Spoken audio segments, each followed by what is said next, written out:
All right, folks, so could the unknowing be leading the helpless? So I believe that that's the actual terminology for 2026. And why I believe that?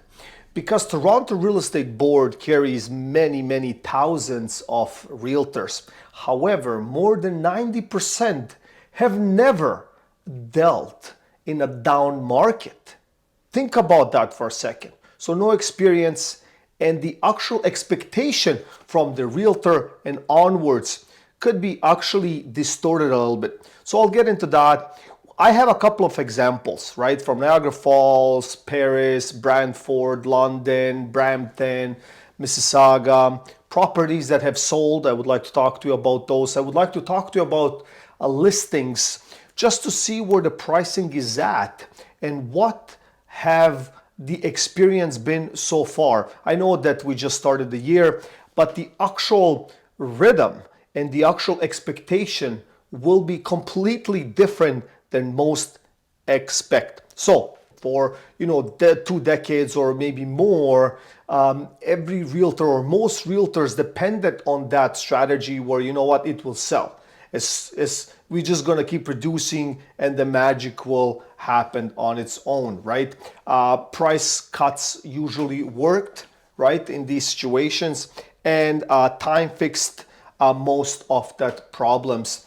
And there was just one of those things, right? Like people, both the realtors and the sellers would come to an agreement and say, okay, we have to stop the actual price reductions. However, we will relist next year, next spring, right? Like it's the magic word. And that's how they would actually fix those problems, because the timing will actually catch up and fix their problems. So in today's market, it is a little bit different. So a couple of points. Managing unsellable listings. Think about that for a second, right? It requires funds, money, brains, strategy, patience, long days, months, even years in the market in order to survive. Counseling distressed sellers. Yes, at the end of the day, sellers have the final word, but the guidance, there's a lack of guidance because most of the realtors did not have the experience. And the solution to the experience is eventually it will sell. We're just gonna hold on to it, kind of thing, right?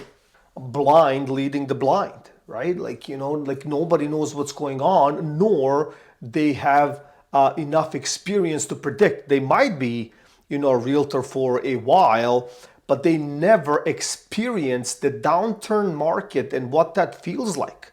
When you had to price ahead of the curve, price lower than you might expect in order to have these eyeballs kind of attracted to your property and so on and so on. So that's something I just wanted to touch in the beginning, but let's get into some listings and mentions. We will jump all across of the map, Toronto, GTA, Southern Ontario, just to see. And what I would like to comment on a couple of things. One, was it worth it? Like the property, how much they lost? Did they lose even anything? And would you actually move there? Would you actually buy the property for this particular price? So on the map is a Brampton, a detached house, 3+1, 3 bedrooms, 2 garages, sold for $811,000.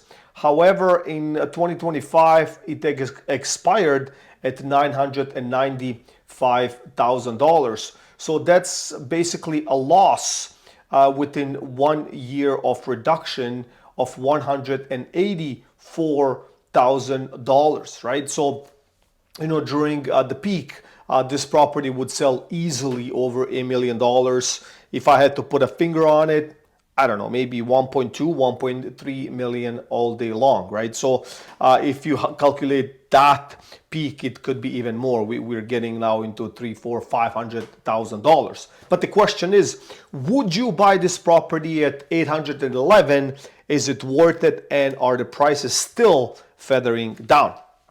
Now, this is a big one right here in Port Credit. Townhouse has obviously condo fees and stuff like that, facing Lake Ontario. If you watched my videos I walked beside this property many times, calculated how much money you need in order to buy it with the down payment and all of that stuff. Maybe you remember it. But they have listed this property for $2,795,000, finally sold for $2,320,000. So that's a $475,000 loss or a reduction, however you're going to slice it. On top of that, let's not forget there are commissions to be paid out. Who knows, like all these bills that are coming with that. But having said that, this is prime. This street on St. Lawrence Drive, it is prime. It literally across the street is lake. Like you can throw a rock from your balcony into the lake. So this is prime. This is triple A, the best of the best, and yet nearly $500,000 loss. Okay, so the question is it still priced right, or is this the bottom price at $2,320,000? Would you buy it? Does it have potential to go even more down? All right, so let's continue. We go to Yonge and Eglinton. This is obviously Toronto, and this is a condo. It was sold in November of 2024 for $560,000, and that was a year and a bit ago. And now they sold it for $415,000, a loss of $145,000 plus all the commissions and stuff like that. This is a one-bedroom unit. Well, as you know, obviously Yonge and Eglinton, it's uptown, and it is a good location, right? Like you have the subways and all of that, very busy over there as well. But as you can see, no secret, the price is feathering down, and a loss in a year and a bit is $145,000. Let's just sink that in, and that's on a one bedroom. Now, the question is, would you buy it for $415,000, and does it have room to feather even more down? All right, so now we're moving to Simcoe area. Simcoe, that's Port Colborne, Norfolk, Woodway Trail, 197. This property sold for $758,000, and they purchased this particular property in October of 2024 for $997,860, so nearly $1 million. As you can see, a fantastic property, 4 bedrooms, 4 bathrooms, double garage, stucco, beautiful landscape, all of the above, right? Stunning. However, they have lost $239,860,000. So the question is, does this property have potential to go even more down from $758,000? And would you purchase a property near Port Colborne, right here in Norfolk, and live here, right? I mean, that's another question, right? That nobody is asking. But as you can see, that just, you know, under a little bit stronger than a year, they almost lost $250,000 plus all the commissions and everything else. So it's definitely something to think about. So now I'm bringing you back to Etobicoke Long Branch. This is a 1+1 bedroom. You probably drove on Lakeshore. You have seen this property. You have seen this building. It has a nice clock. Visually, is like it has that representation. Looks beautiful. I always look at it. Stunning. However, they bought this property at the peak, September 2021, at $532,000, and they sold it for $482,000, a loss of $66,000, ladies and gentlemen. Right? So all along, they tried different pricing, different strategies. They tried renting it and all of that stuff, but does it still have room to go down more, right? But now we see the trend, right? Like we see that people are trying for a while, right? Like they try for a year to hold their price. They try to reduce their price as they go. Maybe they rent it for a term, a year, just to kind of break that loss, right? But then eventually that loss catches up because the timing, unfortunately, is not in your benefit. Okay, so comment on this one. This is an interesting one. Anyways, so this one is Hall Diamond, which is near Welland. Beautiful, stunning property, looks great. However, this property, like they wanted to sell it in 2024 and 2025 all along, all these price reductions. They finally sold it for $730,000. They started at $899,900, but the loss is somewhere around $169,000. Having said that, like I don't know, there's maybe a typo. It says 0 plus 4 bedrooms. So I believe it's a 4-bedroom, 3-bathroom, single car garage. On the photo, to me, it looks like a 1.5. I don't know. But look, at the end of the day, it looks like the property is brand new or nearly new property. This properties like this on Welland Canal were selling all day long $1 million plus. So 1.1, $1.2 million back at the peak. So even the impact of $169,000 is the reset impact, but from the peak, it's probably double that. So we're getting into $300,000-$400,000. I don't know when they have bought this, but this is significant. So the question is, would you actually move to Welland for $730,000, right? Now, this is interesting. We go to Paris, Ontario, not Paris in France. This is a beautiful detached home, 5 bedrooms plus 1, 4 bathrooms, double car garage. They tried in January of 2025 to list it for $1,399,000 unsuccessfully.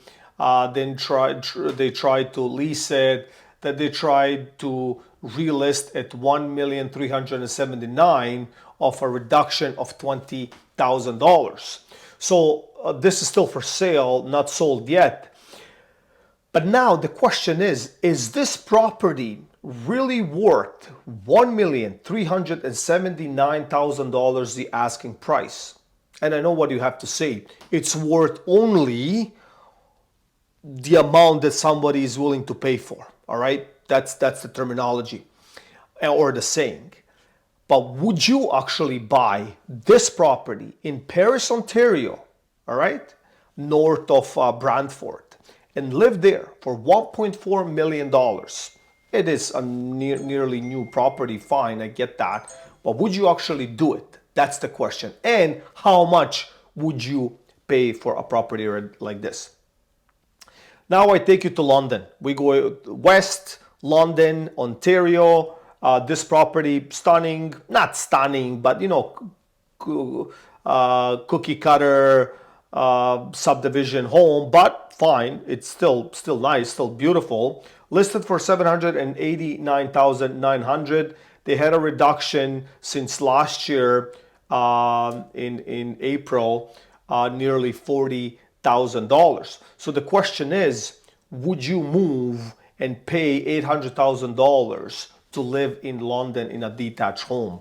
That's the question. But as you can see, that they have seen these price reductions throughout the entire 2025. So now, you remember my previous videos, and you remember that I said everyone will show up in 2026, springtime for sure. So the party lights will be on in springtime. So who knows what the competition will look like, and who knows how buyers will respond when it comes to that. All right.